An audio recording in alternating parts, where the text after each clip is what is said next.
Welcome to the deep dive. Ever get that weird feeling? Like a price you just saw online was, I don't know, made just for you. Like it somehow knew exactly how much you'd be willing to cough up. Yeah, that's not your imagination working overtime. Exactly. So today we're kind of pulling back the curtain on these invisible algorithms that are setting prices for pretty much everything now. Flights, sure, but even your morning coffee. Right. It's definitely not the old dynamic pricing model anymore. No way. This is hyper-personalized, often, frankly, at your expense. And it's all powered by AI that knows, well, maybe more about you than you think. A lot more, potentially. So our mission today, we want to unpack how this AI stuff is calculating your maximum willingness to pay. You know, the absolute top dollar you'd spend. And the data points it uses to figure that out. Some are pretty surprising. Oh, definitely surprising. Alarming, even. And what does it all mean for, your wallet? It's kind of like navigating one of those fun houses filled with mirrors. For every move is cracked. Yeah, and the price tags change depending on which mirror you happen to be standing in front of. So let's dive in. Okay. So maybe let's start with dynamic pricing itself. Just the basics first, maybe. We've known for years, right, that airline seats, hotel rooms, or tickets, they fluctuate based on demand, availability. That's the traditional model. Simple enough. Pretty straightforward, historically. But when AI steps into the picture, the real-life consequences, they get pretty stark. They really impact ordinary folks. We're seeing some concrete examples of that. Totally. Like, one consumer, their storage unit bill went up by 100%. Wow, doubled. In just 11 months. Or, get this, a property manager lost $4,000 in bookings. Yeah. Why? Because they couldn't adjust their Airbnb prices fast enough. The market or the algorithm was moving too quickly. That's a direct hit. And everyone remembers the Uber surge pricing stories, right? Like that ride during the New York City flooding. $152. Ouch. Yeah, those make headlines. And what's really fundamental here, the big shift, isn't just that prices change, but how they change. How so? We're moving away from those broad market adjustments, like, oh, this flight's almost full, let's raise the price for everyone. Okay. To extremely individualized targeting. The data they have now, it's so much more granular. It allows this precision in pricing that honestly was unimaginable just a few years back. So it's not just supply and demand in general. No, it's about your specific demand calculated based on your data. Okay, that's where it gets really interesting. Yeah. And maybe a little creepy. Yeah, potentially. So how does AI actually pull off this magic trick, this personalized price? It's all about data. Massive amounts of data. And not just the obvious stuff, right? Like what you've bought before. Oh, no. It goes way beyond that. We're talking about this ever-expanding pool of your personal information. Things you might not even connect to pricing. Like what? Give me some examples. Okay, well, what kind of device are you using right now? An iPhone? An Android? Does that really matter? Apparently it can. Or your payment method. Are you using, say, a corporate credit card versus your personal debit card? Never thought about that. And then there are those more controversial examples you see cited, like the accusation against Uber. The battery thing. Right. Charging up to 6% more if your phone battery is low. The inference being you're desperate, you need that ride now. Which implies they know your battery status. Exactly. Or Target allegedly charging $100 more for the same TV if you're like physically standing in their parking lot compared to searching from home. Location-based pricing, yeah. But how do they even know that? And I mean, doesn't that feel less like smart business and more like taking advantage? You've hit the nail on the head. Yeah. It uses what we call location and context awareness. Okay. So beyond just your phone battery or where you are, AI considers tons of other factors. Your age group, the current weather where you are, your exact proximity to a store. Weather. Oh, yeah. And of course, your previous shopping habits, what you've browsed online, what you lingered on. It's like every click, every location ping, every tiny detail adds another layer to your personal price profile. Wow. And it really makes you wonder, doesn't it? How much info are we just giving away unknowingly every single day, just by using our phones, browsing the web? Exactly. It's like we're constantly broadcasting our willingness to pay without saying a word. It is. Yeah, it's a bit unsettling. Which leads us right to the next point. This data goldmine. Where does all this personal data actually come from? How are they building these super detailed consumer profiles? Well, it's scraped from all over the place. Like our purchase history, obviously. Yeah. Loyalty programs, you mentioned Kroger, 62 million households. That's huge. Huge database. But it's more than that. Think about age verification systems online. Okay, yeah. Your social media posts, what you share publicly. Yeah. Even publicly available government records can be pulled in. Government records, seriously.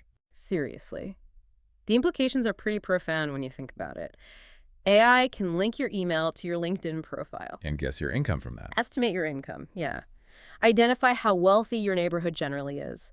Figure out if you rent or own your home.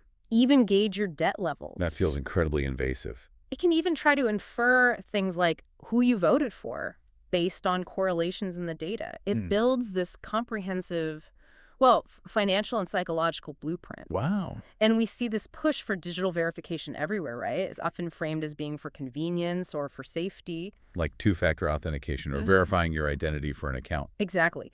But under that benign disguise, it often grants corporations even deeper access into our personal data streams than ever before. Okay, so let's talk specifics.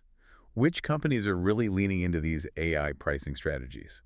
Well, the airlines are definitely pioneers in this space. Yeah, I saw Delta is training AI to optimize pricing, like 247. Their goal, straight up increase revenue. They're feeding it years of booking data, running tons of pricing experiments constantly.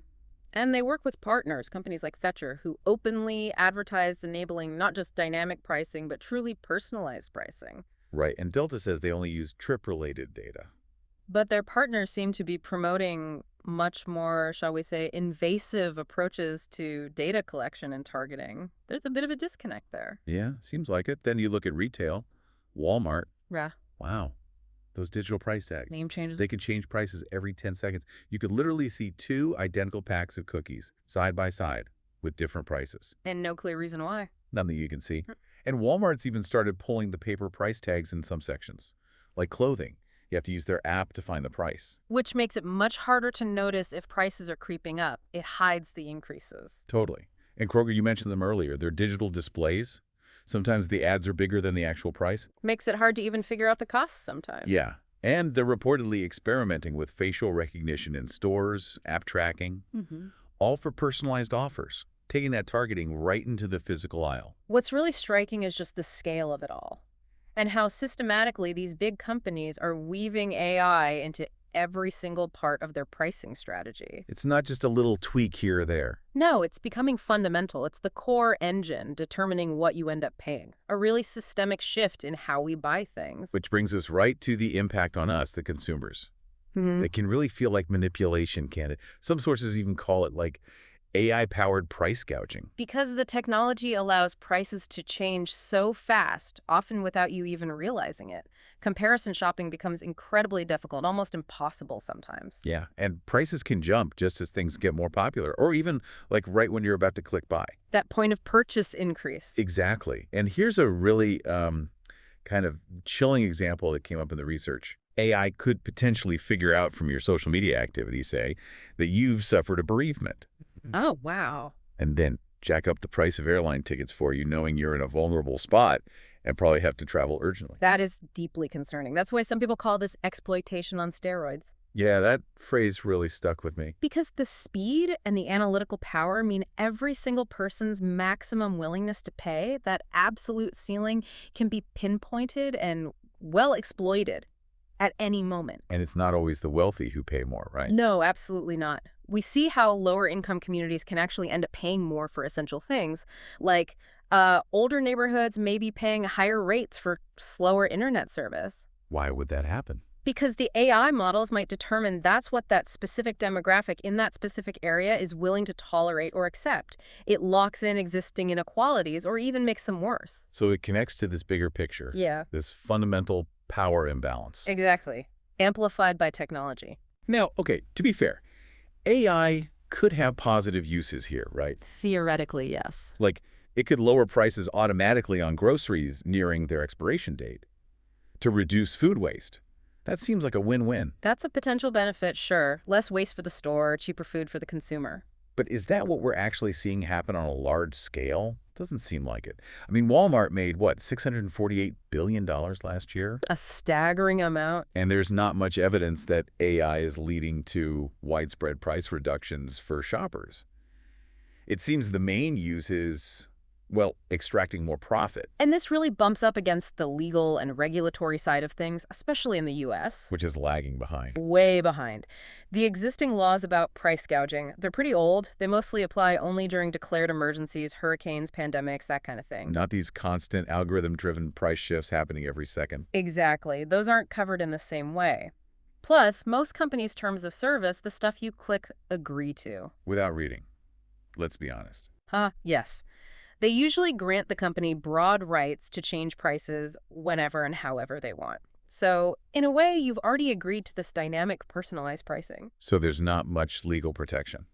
Very little, currently. We've seen some proposed legislation pop up in Congress trying to tackle price gouging more broadly, but those bills rarely seem to pass. They often don't even get a vote.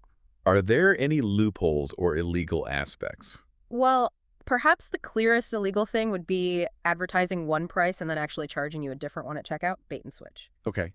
But even that can happen more subtly through hidden fees that appear at the last minute or those price changes that occur right as you're finalizing the purchase. Right. And what's really telling, I think, is how openly some corporate leaders talk about this.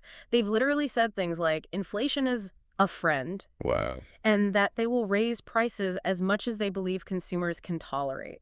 They use AI precisely to make sure they don't leave any pricing on the table. It's quite blunt. So yeah, we're back in that funhouse. Yeah. Surrounded by mirrors. Mm-hmm. Every move you make online, maybe even offline, is tracked. The price tags flicker and change based on which mirror you're near, the angle you're looking from, maybe even how charged your phone is. And the more the house learns, the more it potentially charges. Yet you never get to see the person controlling the mirrors, controlling the prices behind the glass. So if we boil down what we've covered today, this dynamic pricing, it's not just dynamic anymore, it's deeply personal. Driven by AI. Yeah, And, frankly, mass surveillance of our behavior. right. And as consumers, we're often at a real disadvantage. Prices change fast, they can be hidden inside apps, and they're targeted specifically at you. The data privacy issues are obviously huge, connecting all these different parts of your life just to figure out how much more you might pay. Mm-hmm.